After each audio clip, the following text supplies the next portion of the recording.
दोस्तों, क्या आपने कभी सोचा है कि हर रात जब हम अपनी आंखें बंद करते हैं तो हमारा दिमाग एक पूरी तरह से नई और रहस्यमयी दुनिया में कैसे चला जाता है? खैर, आज के इस विश्लेषण में हम सीधे इसी रहस्य में गोता लगाने वाले हैं। हम नींद के इस कड़े विज्ञान से लेकर हमारे उन अजीबोगरीब रात्रिकालीन प्रतीकों तक की बात करेंगे जो अक्सर हमें जगा देते हैं। तो चलिए समझते हैं कि हमारे दिमाग के भीतर गढ़ी गई ये जटिल कहानियां आखिर काम कैसे करती हैं और ये हमसे क्या कहना चाहती हैं। तो सबसे बड़ा सवाल, आखिर हम सपने क्यों देखते हैं? सच कहूं तो इस एक सवाल ने सदियों से हम इंसानों को मंत्रमुग्ध कर रखा है। आज हम यही डिकोड करने वाले हैं कि हमारे जागते हुए दिमाग की ये मूक फिल्में वास्तव में कैसे चलती हैं। देखिए, ये सिर्फ कोई कोरी कल्पना या रैंडम विचार नहीं है, बल्कि ये हमारी यादों, भावनाओं और रचनात्मकता का एक बेहद जटिल मिश्रण है। एक तरह से ये हमारे गहरे डरों, दबी हुई इच्छाओं और उन अनसुलझी भावनाओं की ओर देखने की एक अनोखी खिड़की है। तो आज के सफ़र में हम क्या-क्या कवर करने वाले हैं? हम शुरुआत करेंगे सपनों के विज्ञान से, फिर हम अपने अवचेतन मन यानी सबकॉन्शियस माइंड को समझेंगे। उसके बाद कुछ बहुत ही आम सपनों के प्रतीकों को डिकोड करेंगे और अंत में एक ड्रीम जर्नल में महारत हासिल करने के कुछ शानदार तरीके जानेंगे। चलिए सीधे पहले हिस्से पर आते हैं, सपनों का विज्ञान। इन जादुई और रहस्यमयी अनुभवों को हकीकत के चश्मे से देखने के लिए हमें उन शारीरिक बदलावों को समझना होगा जिनसे हमारा दिमाग हर रात गुजरता है, क्योंकि नींद का मतलब सिर्फ दिमाग का स्विच ऑफ होना बिल्कुल नहीं है। होता क्या है कि हर रात हमारा दिमाग 90 मिनट के एक साइकिल से गुजरता है। कल्पना कीजिए, आप जाग रहे हैं, आपका दिमाग एकदम एक्टिव बीटा तरंगों पर काम कर रहा है। फिर आप धीरे धीरे गहरी नींद की शांत डेल्टा तरंगों में चले जाते हैं और उसके बाद बूम, आप वापस एक तेज REM यानी रैपिड आई मूवमेंट फेज में आ जाते हैं। ये 90 मिनट का लूप रात भर चलता रहता है और जैसे जैसे सुबह करीब आती है ये REM फेज और भी लंबा होता जाता है। अब यहाँ एक बहुत ही दिलचस्प और जरूरी बात है, REM और गैर REM नींद के बीच का अंतर। REM नींद वो समय है जहां असली एक्शन होता है। आपका दिमाग अत्यधिक सक्रिय होता है, आंखें तेजी से हिलती हैं और मांसपेशियां अस्थायी रूप से पैरालाइज हो जाती हैं, ताकि आप अपने सपनों पर शारीरिक रूप से प्रतिक्रिया न कर सकें। यहीं हमें सबसे स्पष्ट और ज्वलंत सपने आते हैं। दूसरी तरफ गैर REM नींद हमारी बॉडी की रिकवरी का समय है, जहां सपने बहुत कम आते हैं और अगर आते भी हैं तो टूटे फूटे होते हैं। और अगर आपको लगता है कि ये सब सिर्फ थ्योरी है, तो आधुनिक fMRI स्कैन इसे पूरी तरह से साबित करते हैं।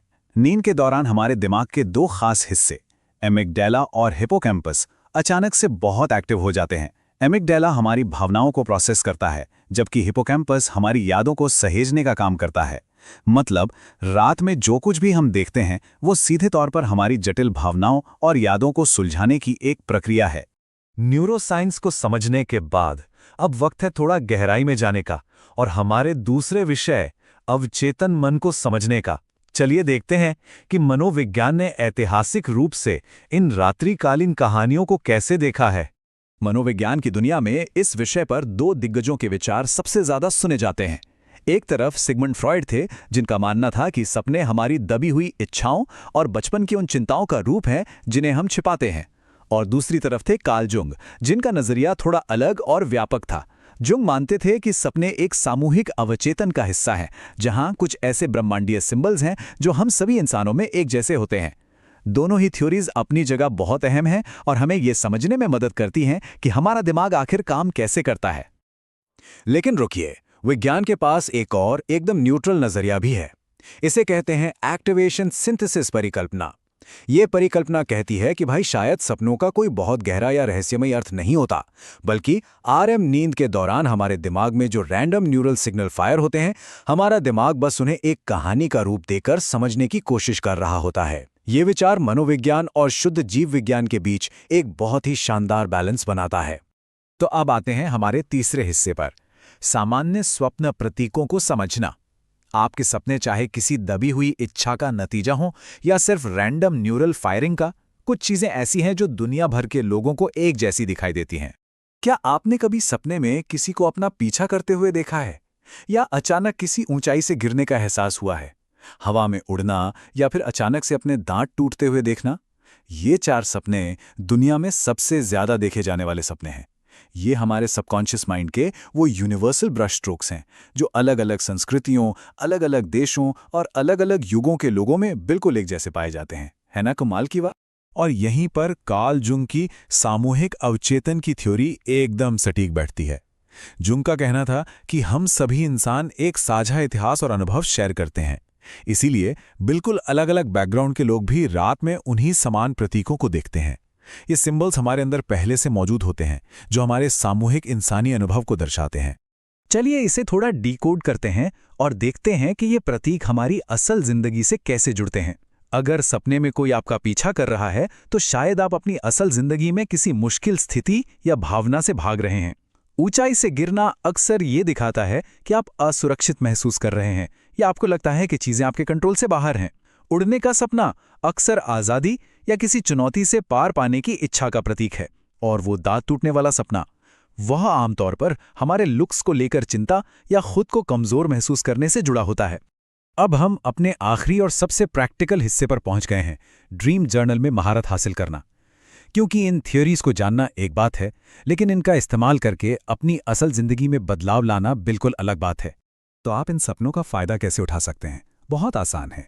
एक स्टेप बाय स्टेप तरीका है जो आपकी मदद करेगा। सबसे पहले अपने बिस्तर के पास एक छोटी सी डायरी या जर्नल रखें। दूसरा, सुबह आंख खुलते ही तुरंत जो भी याद हो उसे लिख लें।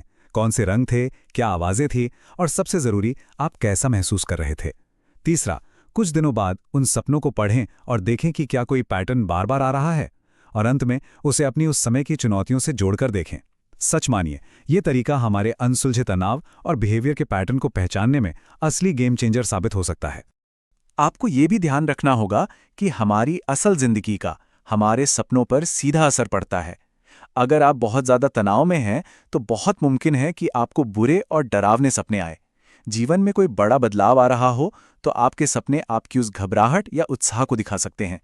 और अगर आपकी नींद बार बार टूट रही है तो आपको बहुत ही ज़्यादा ज्वलंत लेकिन अजीब से टूटे फूटे सपने आ सकते हैं। हमारी बाहरी दुनिया हमारे सपनों का सीधा रिमोट कंट्रोल है। इतना ही नहीं, कुछ बाहरी पदार्थ और दवाइयां भी हमारे दिमाग की इस स्लीप आर्किटेक्चर को पूरी तरह से बदल सकती हैं। जैसे कुछ एंटी डिप्रेसेंट्स सपनों को बहुत ज़्यादा क्लियर और इंटेंस बना देते हैं। अगर आप शराब या कैफीन लेते हैं तो शुरुआत में तो आपकी आरईएम नींद कम हो जाती है, लेकिन फिर अचानक से एक आरईएम रीबाउंड होता है, मतलब दिमाग कसर पूरी करता है, जिससे सपने और भी ज़्यादा तेज और ज्वलंत हो जाते हैं। जब आप अपना ड्रीम जर्नल लिखें तो खुद से बस एक सवाल पूछें, मेरे ये सपने मेरी भावनाओं के बारे में क्या सच बता रहे हैं, या ऐसा क्या है जिसे मैं अब तक सुलझा नहीं पाया हूं? आपका ड्रीम जर्नल एक आईने की तरह है। यह आपको सोचने पर मजबूर करता है कि जब आप सो रहे होते हैं तो आपका दिमाग अंधेरे में किन मुश्किलों को सुलझाने की जद्दोजहद कर रहा होता है। और आखिर में ये सब हमें एक बेहद गहरे सवाल पर लाकर छोड़ देता है। हमारा अवचेतन मन हमारे जागते हुए दिमाग को असल में क्या बताने की कोशिश कर रहा है? इन रात्रिकालीन रहस्यों को सुलझाना सिर्फ कोई थ्योरी नहीं है, बल्कि खुद को बेहतर तरीके से जानने का एक शानदार सफर है। तो अब जब आप आज रात सोने जाएंगे तो क्या आप भी ये जानने के लिए उत्सुक नहीं होंगे कि आपका अपना दिमाग आज रात आपके सामने कौन सा नया राज खोलने वाला है?